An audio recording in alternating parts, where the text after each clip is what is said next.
आज मैंने आपसे रूबरू होने के पीछे एक निश्चित वजह से फैसला किया। मैं एक टीवी चैनल में इस इलेक्शन के दौरान जाता रहा। वहां पर कुछ चर्चाएं होती हैं। वहां पहले चुनावी अनुमान पेश किए गए और उसके बाद एग्जिट पोल पेश किया गया। उन्होंने बहुत मेहनत की इस पर, लेकिन अन्य चैनलों ने भी इतनी ही मेहनत की होगी। उनके जो भी परिणाम थे, उनके जो भी आउटकम थे, वो बहुत अलग तरीके से थे। तो चारों तरफ से सवाल उठ रहा है कि मीडिया की क्रेडिबिलिटी क्या है और उनके अनुमान अलग अलग क्यों आते हैं। तो पहली बात यह कि वो तो सिर्फ अनुमान है, उनका अलग अलग आना स्वाभाविक है। सैंपल साइज के ऊपर भी निर्भर करता है, भौगोलिक किस भौगोलिक परिक्षेत्र में उन्होंने किया इस पर भी निर्भर करता है। लेकिन मैं आज उनकी ओर से कोई सफाई देने के लिए यहां नहीं आया। लाइव हिंदुस्तान को आप प्यार करते हैं, हमसे कुछ उम्मीद आप करते हैं और उस उम्मीद को पूरा करने के नाते मैं आपसे आज रूबरू हूं। ये जो चुनाव 5 राज्यों में हुए हैं, ये बहुत महत्वपूर्ण थे।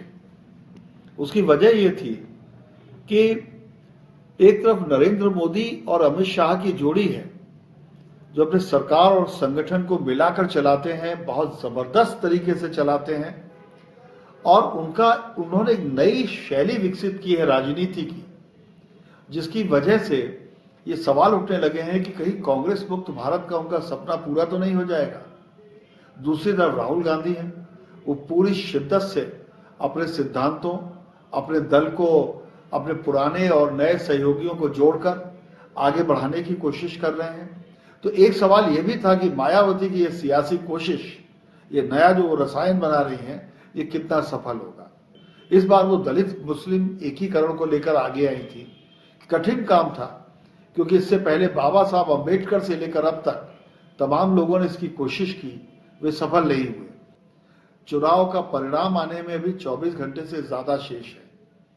मैं कोई आपको चुनाव परिणाम बताने नहीं आया हूं, क्योंकि लोकतंत्र में वो लोकतांत्रिक प्रक्रिया और उन सारे लोगों का अपमान होगा जिन्होंने वोट दिए हैं और जिन्होंने बहुत मन लगाकर इसके लिए मेहनत की है कि चुनाव निष्पक्ष हो सके। लेकिन मैं आपसे कुछ संभावनाओं पर बात कर रहा हूं, जो शायद हिंदी टेलीविजनों के विमर्श में उतनी शिद्दत से नहीं सामने आई। तो पहली संभावना, पंजाब से शुरू करता हूं।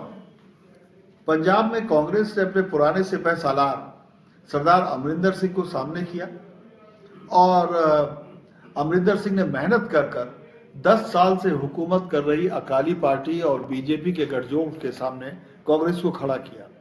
पर एक नए खिलाड़ी ने यहां पर एंट्री की, अरविंद केजरीवाल ने। अरविंद केजरीवाल की राजनीति का भी अपना नया तौर तरीका है। वे वैकल्पिक राजनीति की बात करते हैं। उनकी पार्टी में आमतौर पर उस तरीके के लोग नहीं होते जिनके चेहरे हम इधर या उधर देखने के अभ्यस्त रहे हैं। और ये फैसलाकुन होना है कि अगर अरविंद केजरीवाल वहां पर सत्ता में आते हैं तो क्या भारतीय राजनीति में एक तीसरी शक्ति का उदय होगा। एक तरफ भारतीय जनता पार्टी का गठजोड़, एक तरफ कांग्रेस का गठजोड़ और फिर अरविंद केजरीवाल। दूसरी बात, अगर कांग्रेस किसी वजह से वहां पर सत्ता गंवाती है तो यह भी तय जान लीजिए कि उससे राहुल गांधी की दिक्कतें आने वाले दिनों में बढ़ जाएंगी। तो पंजाब में जो एग्जिट पोल जो भी कह रहे हो, यह तय है कि अभी सत्ता वहां पर इतनी उलझी हुई है कि कोई भी एग्जिट पोल आपको सीधा सीधा गणित नहीं बता सकता। पर पंजाब का चुनाव जैसे कभी राष्ट्रीय एकता के मामले में दशा दिशा तय करता था, इस बार भारतीय राजनीति के मामले में दशा दिशा तय करने वाला है। उत्तराखंड लड़ाई दुतरफा है और चूंकि एंटी इनकम्बेंसी भी होती है तो बीजेपी के चांसेस हैं। लेकिन उत्तर प्रदेश में सभी ने भाजपा की भारी बढ़त दिखाई है। कुछ ने सरकार बनती दिखाई है, कुछ ने यह कहा है कि वो सबसे बड़ी पार्टी के तौर पर उभरेंगे।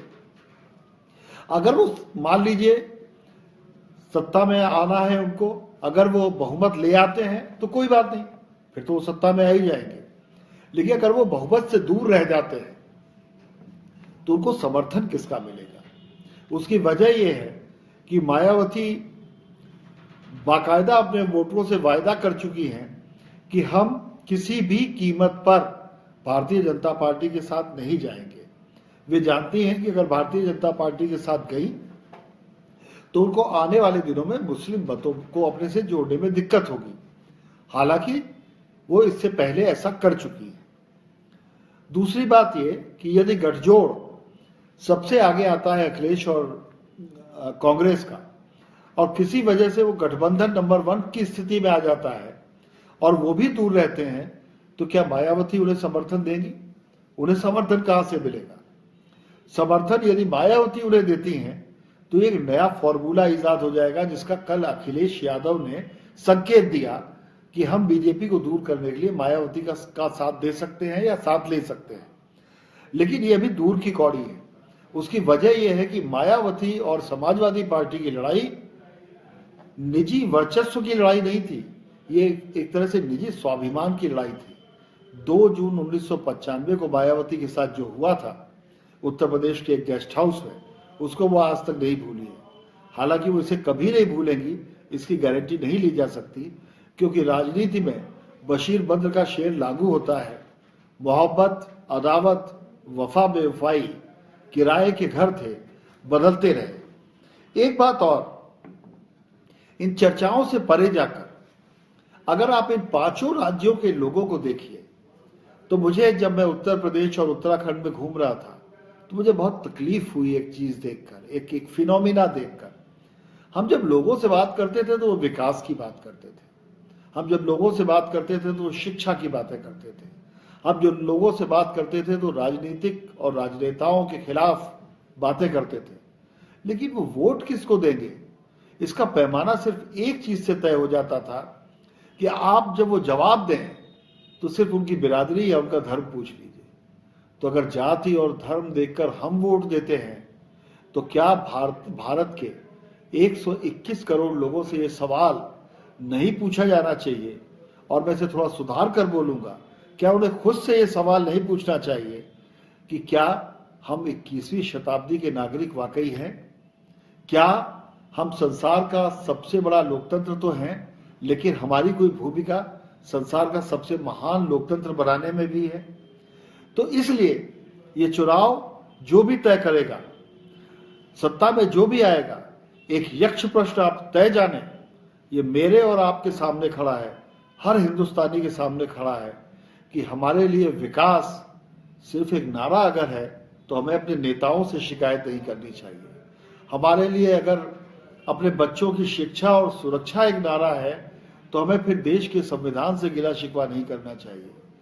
हमें अगर सच में विकास की दरकार है तो पार्टियों के सामने अपना एजेंडा रखना चाहिए, और एजेंडा रखने का टाइम इस बार भले ही हम चूक गए हों, पर भारतीय लोकतंत्र की एक सबसे बड़ी खूबी है कि ग्राम प्रधान से लेकर देश की सबसे बड़ी जन अदालत, संसद, लोकसभा के चुनाव तक 5 साल में हर कुछ महीने में कोई ना कोई चुनाव होता है, हमें अपनी बात रखने का मौका देता है। तो मैं सिर्फ इतना ये कहूँगा कि अगर अगली बार से हम अपनी बात रखना शुरू कर दें तो तय जानिए कि सिर्फ नेतागिरी और देश ही नहीं बदलेगा, हम सब बदल जाएंगे। क्योंकि लोकतंत्र में एक पुरानी परिभाषा बदल गई है। पहले कहा जाता था यथा राजा तथा प्रजा, आज की तारीख में यथा प्रजा तथा राजा, यानी कि हम जैसे हैं वैसे ही हमें अपना नेता मिलता है। कल चुनाव परिणाम आने के बाद एक बार फिर आपसे रूबरू होने की कोशिश करूंगा। धन्यवाद।